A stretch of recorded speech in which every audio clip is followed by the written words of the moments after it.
Welcome to the Texas Conflict Coach radio program. If you've ever experienced or engaged in destructive or unresolved conflict, then you know it leads to broken relationships, distrust, and damaging results.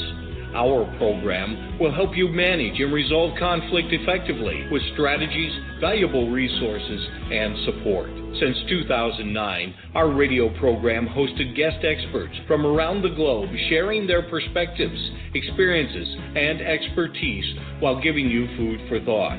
If you can't listen live, then download and listen to any of our 300-plus podcasts in our library at texasconflictcoach.com. So sit back, relax, or join the conversation every Tuesday evening, or tweet us at TXConflictCoach.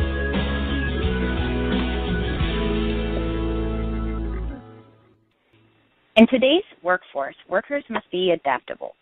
The best leaders know how to follow and how it feels to be a follower. Conversely, for a team member to be the most productive, they have to understand the challenges team leaders face. The daily dance between leaders and followers requires mutual understanding and balance of give and take. As the great Chinese philosopher Lao Tzu said, to lead, one must follow. I'm your co-host, Abigail Clark, along with co-host and founder, Patty Porter.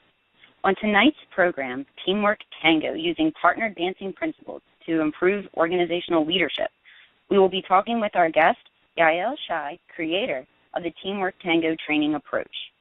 She will share with us her philosophy and methodology of using partner dancing principles and exercises for helping leaders and followers in organizations to work together more collaboratively and efficiently. Yael Schy is a leader in using expressive arts in organizational leading and development. She is principal of Dramatic Strides Consulting, specializing in leadership development, communication skills, team building, and creative decision-making techniques that help people and organizations move forward together. By combining her 20 years of management experience with her expertise in improvisational theater and dance, Yael helps individuals, teams, and organizations to connect body, mind, and heart, and to dance their passion. Her unique Teamwork Tango workshop, which teaches leadership and team-building skills through the metaphor of partner dancing, has been presented in numerous professional conferences and organizations in the U.S. and abroad for more than a decade. We have our chat room open at blogtalkradio.com/Texas-conflict-coach and are tweeting live using hashtag TCC Radio. We would love for you to join us in these venues. Welcome to the program, Yael. Thank you. It's good to be here. Great to have you. Yael, you have made a career out of combining dance and improv with your teamwork in organizations. What motivated you to connect these areas in your life? Well, several things. First of all, my original goal was to be a dance therapist. I actually, as an undergraduate in college, had a double major of dance and psychology and had hopes of using dance as a form of healing. But life has a way of throwing us curveballs sometimes, and I had a back injury in my junior year of college and had to sort of give up the idea of dancing professionally. So plan B, ended up becoming a social worker, working in the nonprofit sector for 20 years. But I continued dancing socially, doing various kinds of social partner dancing and teaching it. And the big epiphany came in 2002. I was teaching at a summer music and dance camp that I'm still teaching at called Lark Camp up in Mendocino, California, and teaching couple dancing for the week. And at the end of the week, a couple came up to me who had been in my class all week with tears in their eyes. And they were in their 60s, and they had been married for 40 years. And they said to me, Yael, we've been married for 40 years. We've never been able to dance together until now, until your class. What in the world is your secret? And what's more, we haven't had an argument all week because we've been really focusing on communicating together and dancing together. Maybe you should use dance for couples therapy. Have you ever thought of that? And I thought, well, by that time, what I was doing in my life was I had gone back to school in organizational psychology and was helping organizations with their people issues rather than working with families or couples. But I thought, wow, if this works for couples on the dance floor to improve their communication, I wonder what it would do for organizations. And then the second epiphany was I heard about a new group that was forming called the Applied Improvisation Network. They were having their very first conference in 2002 in San Diego. And it was people who were using improvisational theater for all kinds of other purposes in organizations, for coaching, for training, for facilitation. And I went to that very first conference. It was maybe 35 people. And two things happened. Number one, it gave me the courage to keep going with my work in using dance in organizations with this idea. And second of all, I fell in love with improvisational theater, which I hadn't done since high school. So what I did was I put in a proposal to teach a workshop at a local organization development conference. At that time, I called it organizational dancing. And I didn't think anybody would select it, so I hadn't put that much thought into it. I just submitted the proposal. And son of a gun, they selected it. So now, oh my gosh, I really have to do this thing. And the very first workshop went so well, people came up to me and they said, oh my goodness, you are really onto something. You need to keep doing this. So I kept up with that. I went back to studying improv, and I started using both of those in my work with organizations. And now I've been doing this for, 14 years, using dance and improvisational theater as tools for helping people connect in terms of leadership, team building, communication skills, conflict resolution. Well, that's awesome. I love your description of the epiphany. I think that's amazing. Thank you. What's great about your story is, about how we connect. And like you said, you're part of your mission, we've talked before a number of times, like how do we embrace the arts, whether that's dance or music, as tools to learn about ourselves and each other, which is what I loved about your story with the couple that became that epiphany for you. So moving on, you also shared with us that in your work, you've also been known or called yourself a somatic coach. And so not everyone's going to know in our listening audience what a somatic coach is. So can you tell us a little bit more about that and how does that tie to your work with dance? Sure. Somatic comes from the Greek word soma, which means body, and it is a form of coaching that incorporates the body. Your usual kind of coaching that you think of, whether it's a life coach or somebody who's doing workplace leadership coaching, is usually about talking and thinking and using the mind, and that's a good thing. But there's so much more to us, right? We have bodies and we have hearts, and so somatic coaching is about the integration of body, mind, and heart. And I'm trained at the Strozzi Institute in Petaluma, California, where my teacher, his name is Richard Strozzi Heckler, and he is a psychologist and I think a 6th-degree black belt Aikido master. So he weaves together East and Western traditions and incorporates Aikido into the approach. So it's working with people on their leadership and their presence with the body and the heart, not just the mind.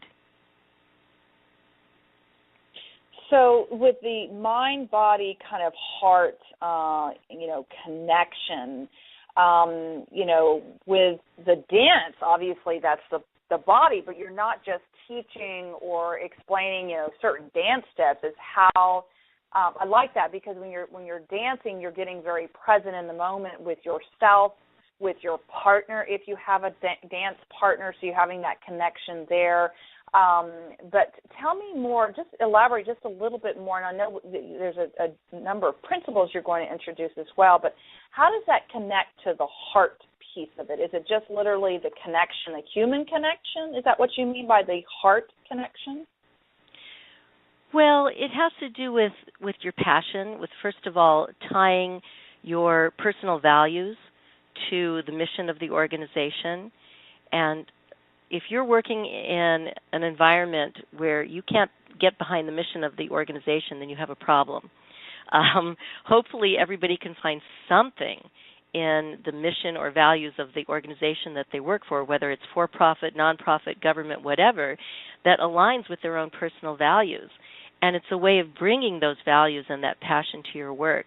Because in the day-to-day tedium of getting all those tasks done, we often forget that passion, and we leave it at home. We leave our hearts and our bodies at home, and I have this image of some 1950s sci-fi movie with all these brains sitting at cubicles, and they've left two-thirds of the picture at home. There's no body, there's no heart there. So really finding a way to find your passion and what do you care about, and find that little nugget in your work that you really care about it and that you can be passionate about.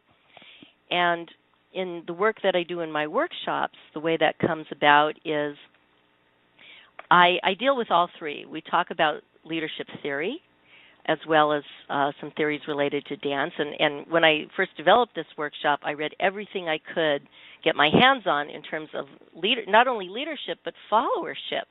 Not enough people are talking about how to be a good follower, and you really need both. Because if you think you're a leader but nobody's following you, guess what? You're not a leader. So I read all of that, and I incorporate those principles and that theory in my work. But then instead of just talking about it and looking at PowerPoint slides, we get up and we do experiential, kinesthetic, hands-on exercises that come from the world of dance and movement and improvisational theater. So people get an actual hands-on experience of these theories and principles. We do the exercises, and then the most important part, it's what I call the so what factor, is we debrief the exercises. And we say, okay, so what did you notice? What did that feel like? How does this show up in your real life in the workplace? What did you learn from it? And what might you do differently as a result? So that's where the real learning comes in. And in my mind and in my experience, it's so much different than the usual ways that we expect people to learn, where we're just throwing a lot of theory at them and lecturing them and showing them PowerPoint slides. Right, it's a real application. Well, I appreciate you clarifying the heart piece in particular. That really ties into that passion, because if we're passionate about something, we're really bought in, and if people see our passion, they want to be able to follow us, if we're in that place. So, Abby, I'm going to turn it over to you. And I just wanted to add, as a new graduate from graduate school, the mind, body, heart was really resonating what you were saying about finding your passion and making sure that you're doing what you love, and I just think that's wonderful. I wanted, as it pertains to the mind, though, I wanted to know what are the principles you have developed which incorporate dance as a metaphor for people in the workplace? Okay, so basically what I did was I thought dancer and dance teacher, and again, my realm of dancing is primarily partner dancing, so I teach swing dancing and salsa and tango and waltzing and various different kinds of partner dancing. And it's all about that give and take between leader and follower. And I did some real hard thinking as I read all of this theory and material on leadership and followership. What are the principles that I've learned in all these years on the dance floor, both in teaching and as a dancer, that could be applied to leaders and followers in the workplace? In other words, managers and employees. And I came up with 5 key principles. So the first one is you have to identify the leader and follower responsibilities, right? Because if everybody's trying to be a leader, you have a problem. Then you have a battle. And if everybody's trying to be a follower, then nobody does anything. And everybody's saying, well, what should we do? I don't know. What do you want to do? And that doesn't work, either on the dance floor or in an organization. So at any given point in time, you have to know who is leading and who is following and what those roles are. However, my big passion is I don't see any reason why it can't switch back and forth, because the smartest leaders also know how to follow, and the smartest followers know how to be a leader. And a smart organization will find ways for people to learn each other's roles. Because when I first started learning partner dancing, the biggest eye-opener for me was my first tango teacher insisted that everybody switch roles. All the men had to try following, and all the women had to try leading. Because in the world of social partner dancing, usually, traditionally, the men lead, the women follow. But if you stay in that role, you don't learn much about what your partner is experiencing. So now when I teach dance, I ask everybody to switch roles and experience firsthand what their partner is feeling. And these days in the world of partner dancing, for example, social blues dancing, all bets are off and people are switching back and forth, and it has no connection to gender, which I think is actually very wonderful. So that's the first principle, identify leaders. Sorry, Yael, before you continue on to the other principles, I just wanted to do a reminder. You are listening to the Texas Conflict Coach Blog Talk Radio program, and we are talking with Yael Schy, creator of the Teamwork Tango. Sorry. Great, thanks, Patty. The second principle is communicate with your partner. You know, both the leader and the follower have a responsibility for communicating. And that means you have to let the person know what your needs are, right?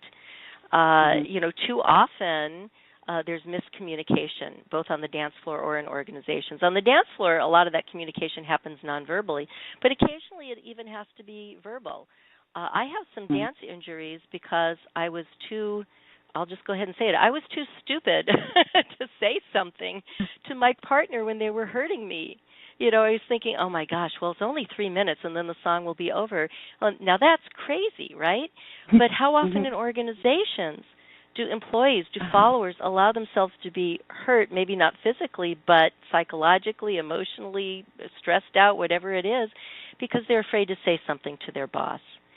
And how often are managers not communicating their needs to their employees? So communication is absolutely crucial.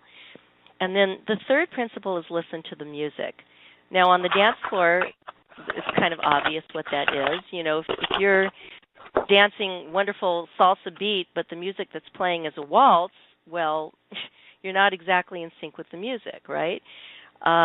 So how does this apply to organizations? In my mind, the music is the environment. You know, every organization has its own culture. And it's very different. If you work at a high-tech startup, that's going to be a very different culture than if you work at a very well-established bank, for example, or a government agency. So every organization has its own tempo, its own culture, and to be a good leader or follower, you have to be in sync so that everybody is really in sync with that music as well as with their partner and the culture of the organization. And what works in one organization may not necessarily work in another organization. And then the fourth principle is you have to be flexible and adaptable to change. And that goes for both leaders and followers. You know, on the dance floor, followers, boy, they have to adjust so much because every leader you dance with is going to be entirely different, and you have to adjust, and you get one person and they're dancing really fast, and another person's dancing really slow, one person's very kind of flowing, another person's sort of very sharp movements. You have to constantly adjust the level, and followers have learned how to be adaptable, but the really, really good leaders on the dance floor also know how to adapt to each one of their partners.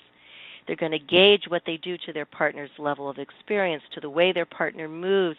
They're going to invite their partner to also make things up and improvise and not always be in control and have that give and take. And so the same thing is also true in organizations, that good leaders have to be flexible as well as followers, because you never know what's coming. You know, just when you think you've got everything down, there's a new policy or protocol or procedure, or you've got a merger or acquisition, or you've got a budget cut, or whatever it is, and you never know what's going to happen. Or somebody leaves the organization, somebody new joins the organization. It's constantly changing. And so one of the beauties of learning these various dance exercises is you learn how to be very, very flexible in the moment, whether you're in the leader role or the follower role. And then the final principle, number 5, is relate to other dancers on the floor. So let's say you've got the other 4 down. You've identified leader and follower responsibilities. You're communicating with your partner, moving beautifully with them. You're listening to the music and sync with the music. You're flexible and adaptable to change at any moment. The music might change, or you might have to switch directions because there's somebody in front of you on the floor. But what about relating to other dancers on the floor? if you're dancing beautifully with your partner, but you're bashing into other people, or you're going against the line of direction in dance, like a salmon upstream, and against the tide, and again, bashing into people, or, I see people sometimes in swing dancing, with their arms and legs flying, kicking people. I've had plenty of those injuries too. Well, you're not really dancing, in my opinion. You should be dancing with everyone on that dance floor. You've got your partner, but you're also partnering with everyone else. So what does this say about organizations? The number one problem I see in organizations as a consultant, regardless of the size of the organization, from very large corporations to government agencies to small nonprofits, is what's often called the silo effect, where people are so entrenched in their separate teams that the right hand doesn't know what the left hand is doing. And they're not in sync with each other. The team might be working beautifully, and maybe they've even done some team building for their team, but they're not in sync with the rest of the organization, and then they're not working as effectively as they could. They're not dancing with the whole organization. So those are my 5 principles and how they relate metaphorically to the world of work and organizations. That's incredible. As a dancer myself, I'm sitting here thinking of all the other times, all the dancing injuries that I've gained from not communicating and relating to other dancers. But then I'm also able to sit here and think of all the moments in my the workforce that this all applies to, and this is just absolutely remarkable, I think. Oh, thank you so much. I don't know if y'all are watchers of the Dancing with the Stars. Are y'all watchers of Dancing with the Stars? I've seen it on occasion. I'm not a big TV person, but I have seen it. Yeah. So, I unlike you and Abby, who are both, either professional dancers or spent a lot of time dancing. For Abby, she did a lot of time dancing and stuff. I was one of the dreamers of wanting to dance. Never had that opportunity to go do that, although I did take some classes with my husband, and we just kept stepping on each other's toes.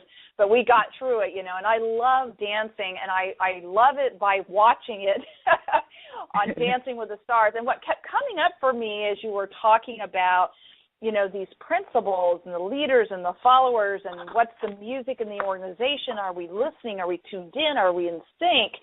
I kept thinking of the recent episode where they were doing the Paso Doble. Is that how you pronounce that, correct? Yeah, Paso Doble, Yeah, very aggressive, the leader who's, like a bullfight, and I kept thinking, where does, I can see organizations, the conflict work that we do, that some organizations are like the Paso Doble, right? They're killing their follower, their employee, that aggressive, And so when you do these trainings, and it's very interactive, as you mentioned, it's very interactive. People are experiential. They're learning some dance steps. They're, as you said, you're doing a lot of this reflective work, asking a lot of questions after they've done that.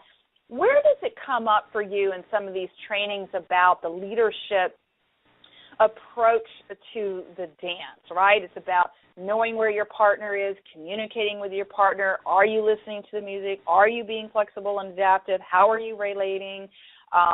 Etc. But does it ever come up about the kind of aggression or the fight or the authority leadership that comes in? And I keep thinking of the Paso Doble dance.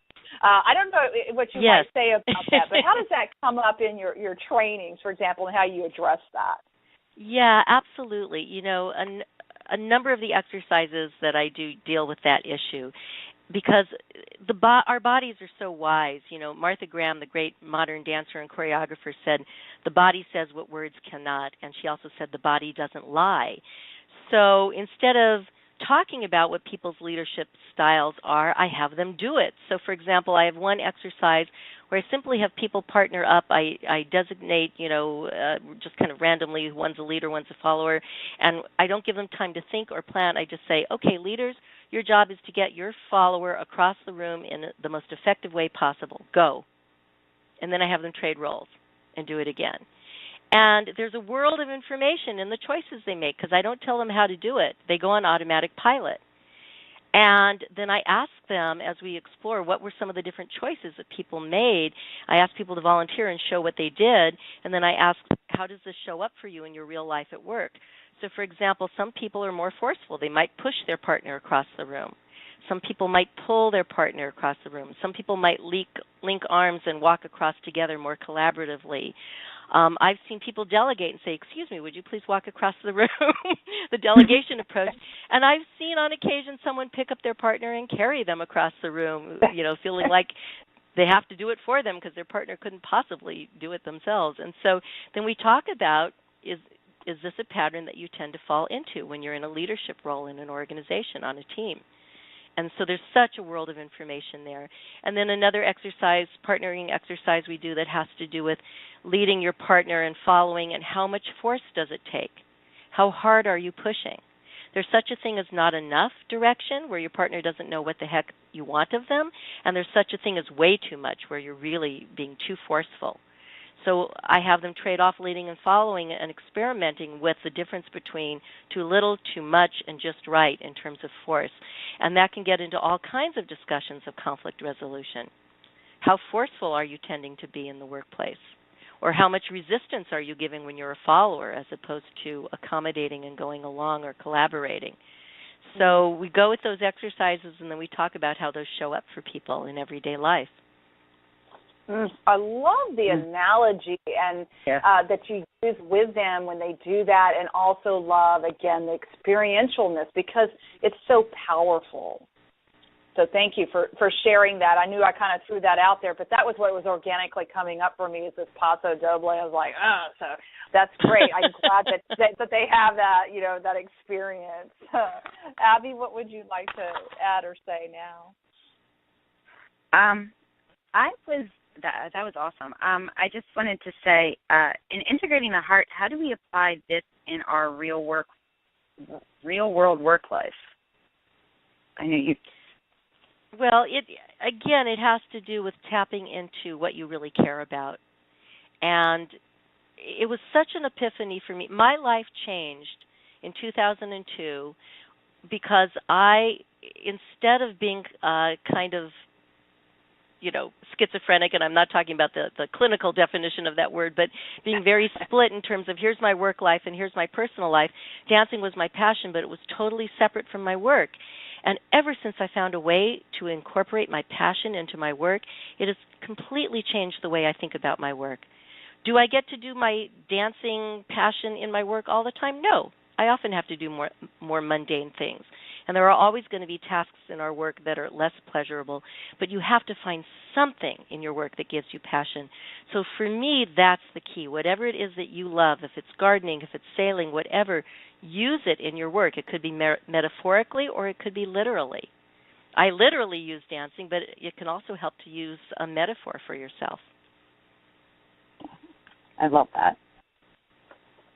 Patty, did you have anything you wanted to add? Well, I love you saying that's key, to bring it into your work. It's like, for me, photography, which is, I guess, a form of art, is a real passion for mine. And I often think, I miss it. And what you're reminding me of is, how do I take what I love, the passion that I have, and incorporate that into my work? And it doesn't necessarily have to be something artistic or dance. I can hear a lot of people like, are you crazy? I'm not going to start dancing in the workplace, because that's not what you're saying.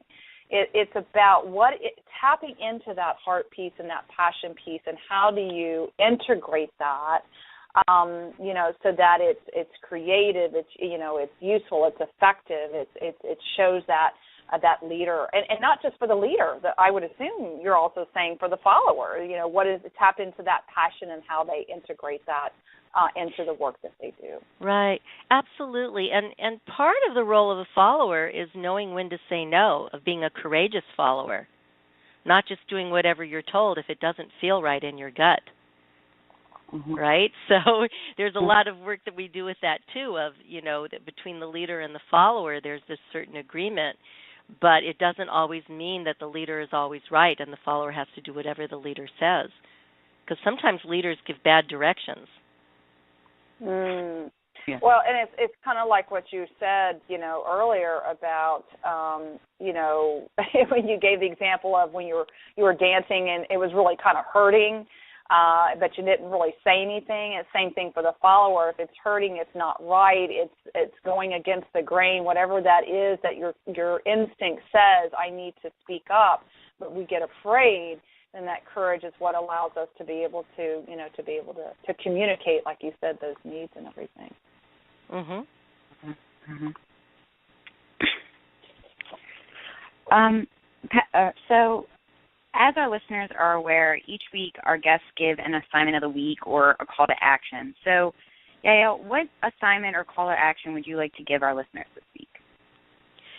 Well, I guess two things really. The first is find a way to bring your body and your heart to work. So you're not just a brain sitting there at a workstation. How can you incorporate, make sure that you're paying attention to your body? Because our bodies are shaped by our life experiences, and our bodies will tell us what's going on often before our brains do. For example, if you're getting angry, you will notice it first in your body. So a key in conflict resolution is noticing those telltale signs in your body, for example, and also bringing your heart to work, your passion. So trying to integrate those. So that's one thing. And the second thing is my favorite exercise that I learned is in my somatic coaching training. It's an Aikido centering exercise. And I do it every morning when I wake up. I do it before I'm going to have a difficult conversation or teach a class. I did it before this interview. And basically it involves taking 3 deep breaths from your diaphragm. And with each deep breath, you focus on a different dimension because we are 3-dimensional beings. We've got length, we've got width, side to side. Length is top to bottom. I'm very short. I have less than most people, but we've got length. We've got width, side to side, and we've got depth, front to back. And in the Aikido tradition, these mean 3 different things. So length has to do with self-esteem and pride and dignity. Very important in the workplace, very important in, dealing with others. And side to side, the width has to do with compassion, empathy, caring about others. Also hugely important that you not only feel good about yourself, but about others that you work with. The third dimension, the depth, has to do with time. And it has to do with being fully present. Neither wallowing in the past nor worrying unnecessarily about the future, but being fully present. So you take the 3 deep breaths and you think about those 3 dimensions. Sometimes it helps to have a mantra or word connected. For example, I am proud. I am caring. I am here. Or whatever words work for you, and I find it enormously helpful. Great. That's awesome. I love all the noticing telltale signs of, like you said, you feel it in your body first. That's awesome. Yael, if our listeners would like to learn more about you and the work that you're doing, how can they contact you? Well, they can find me on my website, which is dramaticstrides.com. Dramatic Strides is all one word, .com. And my contact information is there. And they can contact me and find out more about the work that I do with organizations, with teams, and with individuals. Patty? Oh, very good, yes. And one thing, too, folks, when you go to Dramatic Strides, one other thing to note, we have this on her program page, is Teamwork Tools. That is a book that you co-authored, Yael. Any highlights you want to tell people about this specific book and what would be helpful to them about getting that book? Well, the book is not based on the Teamwork Tango approach per se, but it is interactive tools for anybody who does any kind of facilitation or training or even managers that run meetings. It's interactive tools for helping people work cooperatively together instead of competitively. It came, believe it or not, from the world of education, of long accepted practice in education of teachers using cooperative learning for students to work together rather than compete against each other, and it's applying it to adult learning in the workplace. And then also on my website there's a link to my Teamwork Tango article, which goes into more depth on those different principles that I mentioned. Now, do you have any public workshops right now on the Teamwork Tango, or if someone was interested in the Teamwork Tango, are there some dates already established for that? Or? I don't have any public workshops scheduled right now. What's far more common for me is that I go into an organization that is experiencing some difficulties with communication, with conflict. They want to work better as a team, and I do the workshop there. Or a lot of times I do it at conferences. I've actually, the lovely thing is dance is a universal language. So I have now done this workshop at conferences not only in the U.S. and Canada, but in Finland, Sweden, Australia, Norway, Holland, Japan, Hong Kong, Taiwan so far. Oh, what a wonderful international reach that you have had in doing that. That's great. So typically, an organization who really wants to improve organizationally, team-wise, or with their leaders, this is where you would typically do this outside of the conference room. And so people can, again, contact you at Dramatic Strides, DRAMATICSTRIDES.com, dramaticstrides.com. So we're getting ready to go ahead and close. And before we ask you, Yael, to give your final message, Abby, any final comments that you wanted to make at this point? Thank you so much for being on the show and sharing with us this awesome approach. As I said, since I'm a dancer, this has really resonated with me, and I just want to thank you for being on the show. Oh, you're so welcome. It gives you some food for thought, Abby, yourself, and bringing some absolutely. of the passion that you have into dance into your work in conflict management, conflict resolution as well. And yes, Yael, we've talked back and forth now for over a year, and I'm so honored that you were able to be part of our program family, the series for the workplace. And I'm so glad that we were able to finally have you share with our listening audience your expertise, your insights, and your experience. So, Yael, what final message do you want to leave with our listeners tonight? I think probably what says it best is a quote from Martha Graham. She said so many wonderful things about dancing. And a lot of times people think they can't dance, they get self-conscious, but if you can move even one muscle in your body, you can dance. I've worked with people with all kinds of disabilities. So here's what Martha Graham said. Nobody cares if you can't dance well. Just get up and dance. Great dancers are not great because of their technique. They are great because of their passion. Lovely. Lovely way to end the program. Thank you, everyone, very much for joining us tonight, and thank you, Yael. You're very welcome. Thank you for listening to the Texas Conflict Coach. We hope you've enjoyed the program. You can find over 300 podcasts archived to listen at your own convenience at texasconflictcoach.com or download the podcast at iTunes or Stitcher Radio. To learn about upcoming radio programs and resources, sign up for our monthly e-newsletter.